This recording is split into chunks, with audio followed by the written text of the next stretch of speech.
warahmatullahi wabarakatuh. Alhamdulillahilladzi arsala rasulahu bil huda wa dinil haqq liyuzhirahu 'ala ad-dini kullihi wa kafaa billahi shahida. Asyhadu an la ilaha illallah wahdahu la syarika lah wa asyhadu anna Muhammadan 'abdullahi wa rasuluhu la nabiyya ba'dah. Allahumma salli wa sallim wa barik alaihi wa ala alihi wa ashabihi wa man tabi'ahum bi ihsanin ila yaumil qiyamah. Usi nafsi wa iyyakum bi taqwallah. Ittaqullaha haqqa tuqatihi wa la tamutunna illa wa antum muslimun. Hadirin jamaah Jumat yang insyaallah kita semua senantiasa dirahmati, diberikan taufik dan hidayah oleh Allah Subhanahu wa taala. Mari kita bersyukur kehadirat Allah atas segala karunia, nikmat, taufik dan hidayahnya, sehingga kita dapat melaksanakan ibadah Jumat siang hari yang berbahagia ini. Bahkan bukan hanya kita bersyukur kepada Allah ketika kita mendapatkan nikmat, mendapatkan karunia, ketika kita mendapatkan musibah, ketika kita mendapatkan ujian dan cobaan pun kita tetap harus memuji Allah, harus bersyukur kepada Allah. Kenapa? Karena 4 hal. Ada seorang ulama tabi'in yang bernama Shuraih Al-Qadhi. Dia mengatakan sebagaimana dikutip oleh Imam Az-Zahabi dalam kitab Tarikh Siyar A'lamin Nubala, ketika aku mendapatkan musibah, maka setidaknya aku akan memuji Allah 4 kali. Yang pertama, pada saat aku melihat bahwa musibah itu ternyata tidak lebih besar dari apa yang ada pada saat ini, maka kita harus memuji Allah Subhanahu wa ta'ala. Sebab ada orang lain yang mendapatkan ujian dan musibah yang lebih besar daripada kita. Bersyukurlah kita kepada Allah Subhanahu wa ta'ala. Yang kedua, kata Shuraih Al-Qadhi, aku memuji Allah karena ketika aku mendapatkan ujian dan musibah itu, aku dikaruniakan sabar oleh Allah Subhanahu wa ta'ala. Yang ketiga, aku memuji Allah Subhanahu wa ta'ala karena Dia telah membimbing saya untuk mengucapkan istirja, kalimat yang langsung diajarkan oleh Allah di dalam Al-Quran. Alladzina idza asabathum musibah qalu inna lillahi wa inna ilaihi raji'un. Ucapan yang luar biasa, pengakuan dari diri kita bahwa kita semua ini adalah milik Allah dan kita semua akan kembali kepada Allah. Apakah karunia, apakah nikmat atau musibah, semuanya berasal dari Allah. Kita tidak perlu berkecil hati, tidak perlu menggerutu, apalagi kufur terhadap nikmat-nikmat Allah Subhanahu wa ta'ala. Yang keempat, kenapa saya harus bersyukur kepada Allah, memuji Allah walaupun aku ditimpa musibah? Karena ternyata aku melihat ujian yang ditimpakan Allah kepadaku tidak terkait dengan urusan agama. Mari kita senantiasa bersyukur kepada Allah sampai hari ini, detik ini, kita dan keluarga kita meskipun mendapatkan musibah, tapi musibah itu tidak terkait dengan ajaran agama kita. Salawat dan salam tak lupa mari kita sampaikan kepada junjungan kita baginda Rasulullah Muhammad sallallahu alaihi wasallam serta seluruh keluarga dan para sahabatnya. Mudah-mudahan tercurah limpahkan untuk kita semua pengikutnya hingga yaumil qiyamah. Mudah-mudahan kita semua yang hadir di majelis salat Jumat ini senantiasa mendapatkan syafaatnya baginda Rasulullah sallallahu alaihi wasallam. Pada hari tidak ada pertolongan, tidak ada syafaat di yaumil qiyamah kecuali yang diizinkan oleh Allah Subhanahu wa taala untuk nabi kita Muhammad sallallahu alaihi wasallam.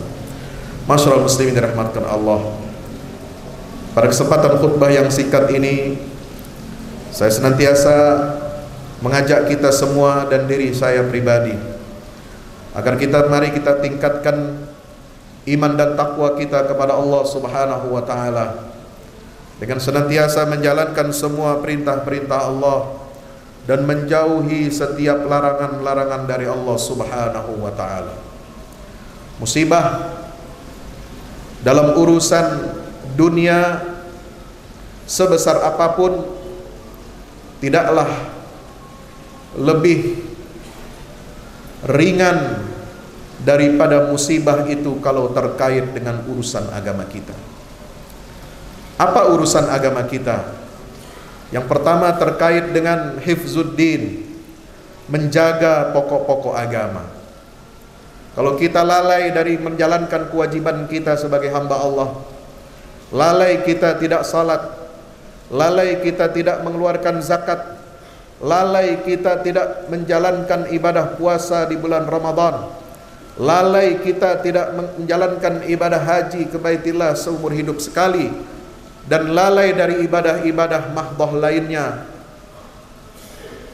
sadarlah bahwa kita sedang mendapatkan musibah yang sangat besar yang belum tentu kita dapat menanggulangi dan dapat keluar dari musibah itu. Yang kedua adalah yang berkaitan dengan hifzul aqli. Sebagaimana dalam tujuan-tujuan pokok syariat Islam diturunkan oleh Allah, selain menjaga agama dengan kita menjalankan ibadah-ibadah mahdoh, kita juga harus menjaga akal kita. Menjaga akal bagaimana? Itu menjauhkan diri kita dari minuman-minuman keras, dari khamar, dari judi, dari praktek-praktek perilaku yang membuat kita lalai dari zikir kepada Allah Subhanahu wa taala. Kalau ada di antara kita yang melakukan praktek-praktek tersebut yang menyebabkan akal kita rusak, akal kita tumpul, akal kita tidak lagi ingat kepada Allah, maka itu adalah musibah, salah satu di antara musibah yang terbesar selain kita meninggalkan ibadah-ibadah mahdoh. Salah satu yang bisa menyebabkan rusaknya akal kita adalah mengkonsumsi pornografi. Sama halnya dengan mengkonsumsi narkoba. Obat-obatan terlarang. Karena pornografi, konten-konten pornografi ini adalah zat adiktif yang menyebabkan kita kecanduan. Yang menyebabkan seorang anak, apakah anak kecil, anak remaja, juga orang dewasa, mengalami ketergantungan, bahkan terganggu mentalitas dan jiwanya. Saudaraku yang dirahmati Allah Subhanahu wa taala. Yang ketiga adalah kita harus menjaga apa? Hifzun nasli. Menjaga keturunan kita. Reproduksi manusia adalah salah satu nikmat karunia Allah yang terbesar untuk anak-anak Adam. Karena salah satu tujuan Allah menciptakan kita adalah untuk kita menyembah Allah. Selain untuk memakmurkan bumi beserta seluruh isinya, dalam rangka kita beribadah kepada Allah, maka Allah nyatakan di awal surah An-Nisa, Allah telah menciptakan kita semua dari laki-laki dan perempuan, dan kemudian Dia mengembangbiakkan anak-anak sebagai pelanjut generasi, sebagai estafet untuk membangun peradaban di atas muka bumi ini. Maka kita harus menjaga nikmat hifzun nasli ini dengan cara bagaimana? Menjauhkan diri kita dari larangan Allah yang berupa perzinahan. Perzinahan, pemerkosaan, kemudian juga praktek perilaku seksual menyimpang lainnya. Dan terbaru, sebagaimana yang dirilis oleh Kementerian Kesehatan Republik Indonesia, ini yang membuat hati kita miris, yang membuat hati kita harus senantiasa istighfar kepada Allah Subhanahu wa taala. Dalam rilis Kementerian Kesehatan yang baru saja dikeluarkan pada Senin pekan lalu, Disebarkan data terbaru penyebaran HIV di Indonesia. Dengan judul press release melindungi anak dari penularan penyakit seksual, dinyatakan bahwa setiap tahun terdapat penambahan kasus HIV baru pada kelompok ibu rumah tangga sebesar 5.100 orang. Sebesar 33% ibu rumah tangga yang tertular HIV itu karena terpapar oleh pasangannya. Belum lagi tingkat penularan penyakit seksual kepada anak ini berjumlah sebesar 20-45%. Yang kalau diakumulasi ada kurang lebih 14.150 anak usia 1-14 tahun yang positif HIV, dan ini tentu saja jamaah dirahmati Allah Subhanahu wa taala akan mempengaruhi kualitas hidup bangsa dan negara kita ke depannya. Ini akan mengancam setiap keluarga, akan mengancam keberlangsungan hidup suatu bangsa dan negara kalau perbuatan yang terkutuk, yang dilaknat oleh Allah Subhanahu wa taala ini terus merajalela dan kita hanya bisa diam. Kita harus senantiasa tergerak hati kita, bukan hanya membentengi diri kita.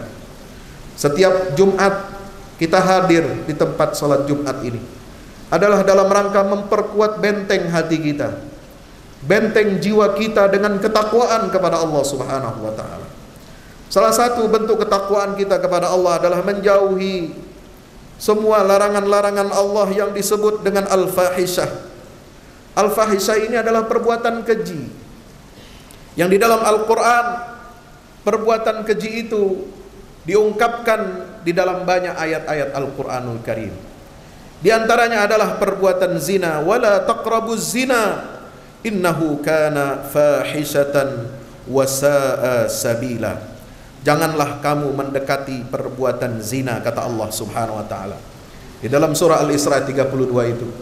Karena perbuatan zina itu adalah perbuatan yang keji dan jalan yang terburuk. Allah menyebutnya sebagai jalan yang rusak, jalan yang buruk yang harus kita hindari. Ketika kita mengendarai kendaraan, apakah roda 4, apakah roda 2, atau bahkan ketika kita berjalan kaki, kalau ada di hadapan kita jalan yang rusak, jalan yang berlobang, jalan yang berbahaya, ada duri, ada hal-hal yang dapat merintangi kita berjalan, maka kita harus menghindar. Itulah yang dinyatakan oleh banyak sahabat Nabi kita Muhammad SAW ketika Sayyidina Umar ditanya, apa pengertian takwa menurut anda? Maka beliau menjawab, takwa kepada Allah adalah ibarat seperti kita sedang berjalan. Di hadapan kita ada jalan berlubang yang menganga, jurang yang dapat mencelakakan kita, maka kita harus menghindari jalan itu. Inilah perbuatan keji yang dilarang oleh Allah Subhanahu wa taala. Semua yang dilarang oleh Allah adalah untuk kebaikan kita sebagai hamba Allah. Apa yang dilarang oleh Allah meskipun terlihat dirasakan nikmat, mendatangkan nikmat tetapi hanya sesaat, dan itu pun mengundang murka Allah, mengundang penyakit. Bukan hanya penyakit hati dan kejiwaan, tetapi juga penyakit fisik yang kalau diakumulasikan, pasien-pasien yang menderita HIV ini akibat pergaulan bebas, akibat free sex, akibat perzinahan, akibat homoseksual, muncul penyakit-penyakit kelamin seperti sifilis yang sekarang pun diumumkan di salah satu provinsi yang dikenal di republik ini pernah menjadi ibu kota selain daripada Jakarta. Ternyata 40% pertumbuhannya, bahkan dari tahun 2021 ke 2022 tumbuh 100%. Penyakit sifilis yang disebabkan oleh hubungan seksual laki-laki dengan laki-laki, saudara. Nauzubillah tsumma nauzubillah min dzalik. Ini juga akan merugikan negara. Pengobatannya siapa yang akan menanggung?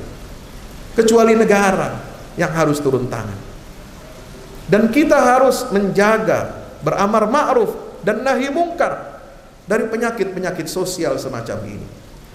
Kita tidak boleh hanya bangga dengan pencapaian pembangunan nasional kita, yang membangun ini dan itu, membangun jalan, membangun infrastruktur kesehatan, pendidikan dan lain sebagainya.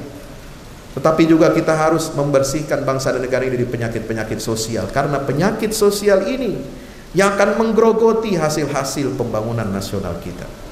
Hadirin yang dimuliakan Allah Subhanahu wa taala. Maka itu juga di dalam Al-Qur'an dinyatakan bahwa fahisah itu bukan hanya perbuatan zina. Seringkali perbuatan zina kita asosiasikan dengan hubungan laki-laki dengan perempuan yang tidak sah di luar pernikahan.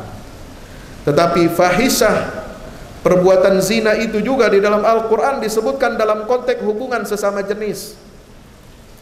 Lihat surat An-Nisa ayat 15 dan 16. Wallati yatinal fahishata min nisaikum fastashhidu alaihinna arba'atan minkum fa in shahidu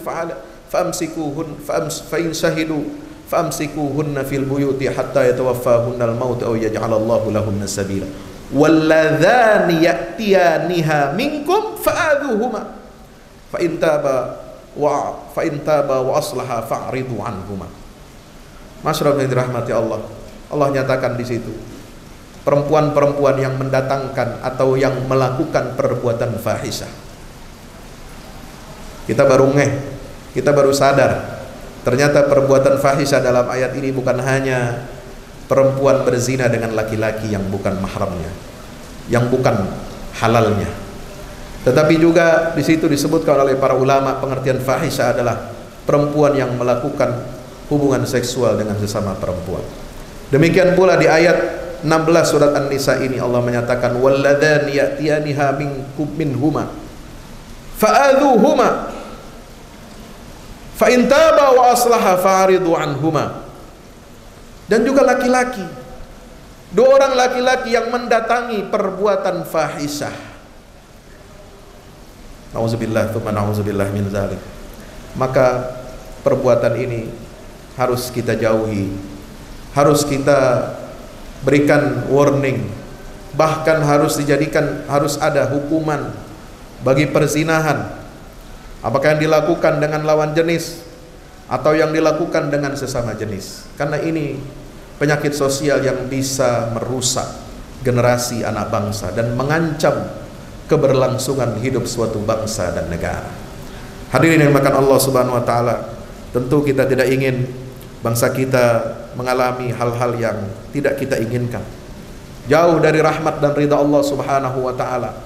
Karena hebatnya suatu bangsa ditentukan oleh mentalitas dan jiwa yang bersih dari diri kita, seluruh rakyat, seluruh pemimpin, yang insya Allah mudah-mudahan kita senantiasa dapat menjaga diri kita dan keluarga kita. Harus terus digaungkan bagaimana caranya kita bisa keluar dari krisis penyakit-penyakit seperti ini. Mungkin ada yang menganggap ini kecil angkanya Pak Ustadz. Sesuatu yang kecil tidak bisa kita anggap remeh. Sesuatu yang kecil kalau kita diamkan dia akan bisa membesar, akan bisa menular ke banyak orang. Anak-anak kita tidak aman dari ancaman penularan penyakit seperti ini. Kenapa? Karena adiksi pornografi. Yang kedua, karena tidak adanya pengawasan dari orang tua di dalam rumah tangga masing-masing. Yang ketiga, orang tua yang salah dalam mendidik anak-anaknya, tidak mengerti metode yang baik bagaimana memperlakukan anak laki-laki dan anak-anak perempuan. Ayah yang tidak dekat dengan anaknya, apakah anak laki-laki maupun anak perempuan, ini dapat mempengaruhi kejiwaan dan mental setiap anak yang lahir ada di dalam rumah tangga kita. Maka itu, mari kita kembali kepada fitrah dari Allah Subhanahu wa taala. Fitrah tauhid, fitrah yang lurus, fitrah yang senantiasa kita harus jaga dari kita lahir sampai mati. Sehingga Allah taala berpesan, ya ayyuhalladzina amanu ittaqullaha haqqa tuqatih wa la tamutunna illa wa antum muslimun. Wahai orang-orang yang beriman, bertakwalah kamu kepada Allah dengan sebenar-benarnya ketakwaan, dan janganlah kamu mati kecuali dalam keadaan muslim, dalam keadaan kita membawa iman dan takwa kepada Allah. Dan tugas kita sebagai orang tua adalah menjaga keluarga kita dari perbuatan-perbuatan yang negatif, dari hal-hal yang mendatangkan murka Allah Subhanahu wa taala, dari hal-hal yang bisa menghadirkan, mendatangkan penyakit-penyakit di dalam tubuh kita, tubuh masyarakat kita, dan juga mengancam kehidupan bangsa dan negara kita ini. Ya ayyuhalladzina amanu qu anfusakum wa ahlikum nara waquduhan nas wal hijarah 'alaiha malaikatun ghilazun shidadun la ya'sunallaha ma amarahum wa yaf'aluna ma yu'marun. Wahai orang-orang yang beriman, kepada siapa lagi kalau bukan ditujukan kepada orang-orang beriman? Karena hanya orang-orang beriman yang bisa mencegah perbuatan-perbuatan keji seperti ini. Jagalah keluargamu, kata Allah, wahai orang-orang yang beriman. Jagalah keluargamu, karena keluarga adalah inti daripada masyarakat. Keluarga adalah pondasi bagi sebuah bangsa dan negara. Jagalah keluargamu agar tidak terjerumus ke dalam neraka. Waquduhan nas wal hijarah, yang mana bahan bakarnya itu adalah terbuat dari manusia dan batu.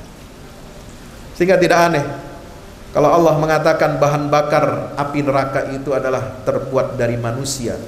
Manusia yang durjana, manusia yang durhaka, manusia yang melampaui batas dan tidak mau memperhatikan batasan-batasan Allah. Inilah yang akan menjadi bahan bakar neraka.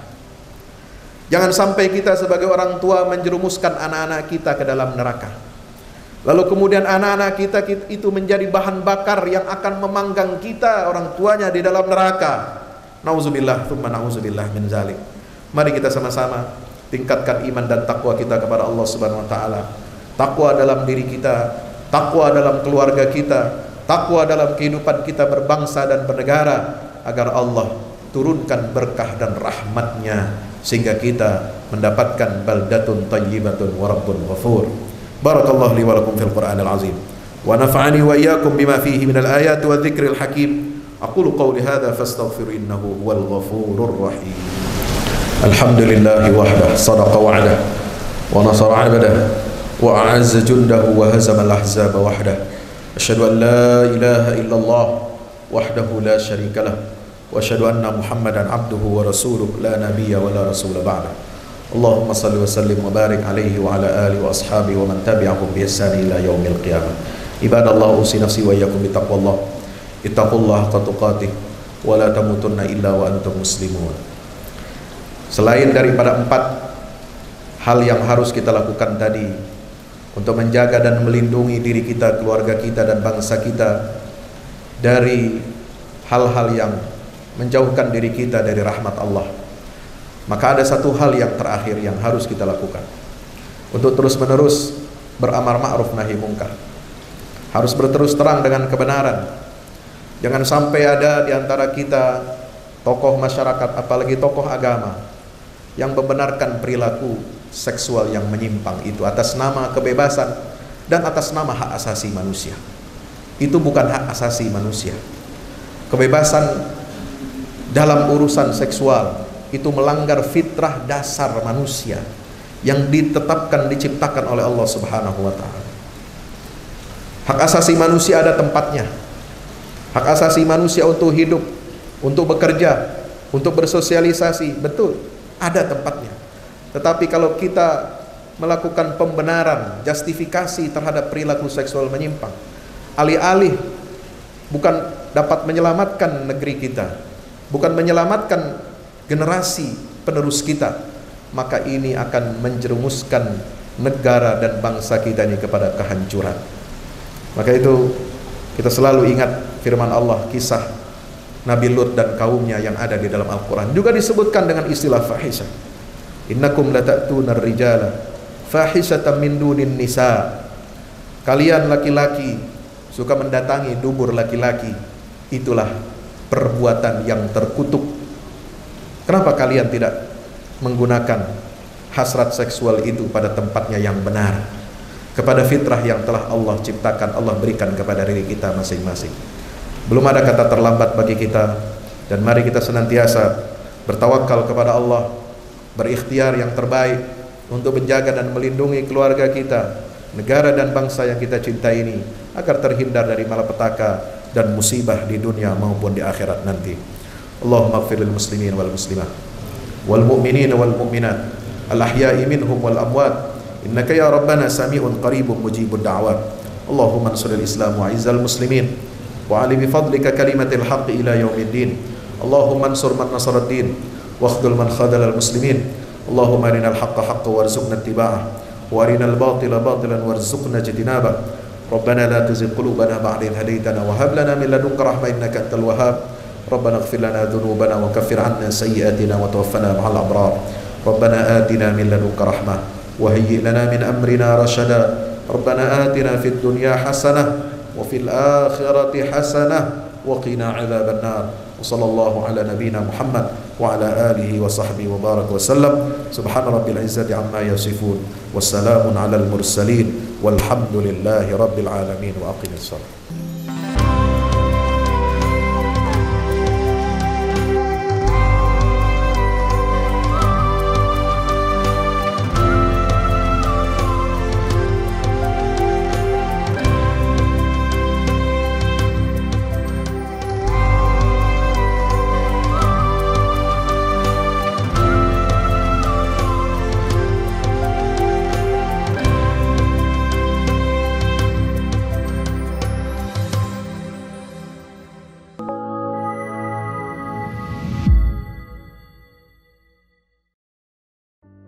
Assalamualaikum warahmatullahi wabarakatuh.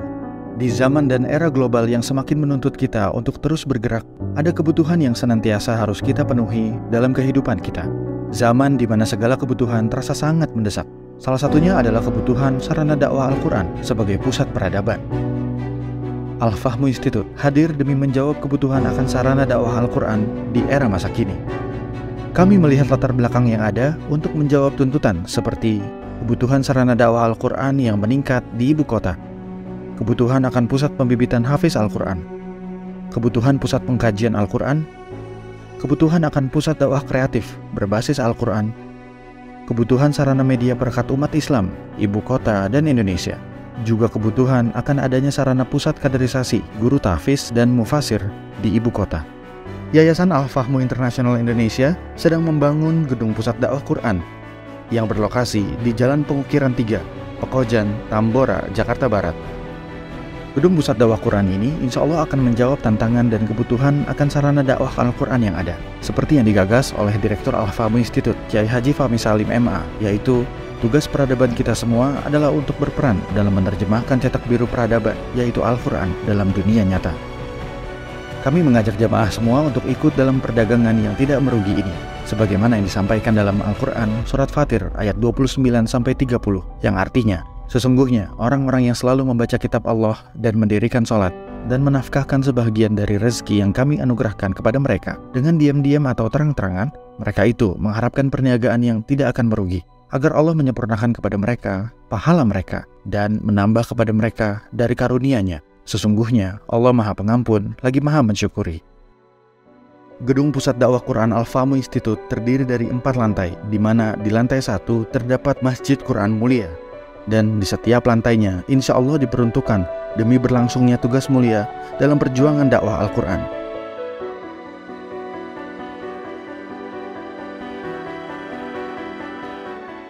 Berikut adalah rencana anggaran biaya yang dibutuhkan dalam pembangunan Gedung Pusat Dakwah Quran.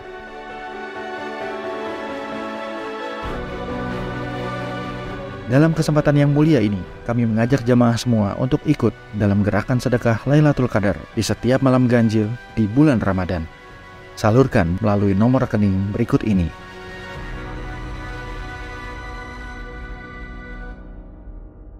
Al-Fahmu Institute, bahagiakan Indonesia dengan dakwah Quran.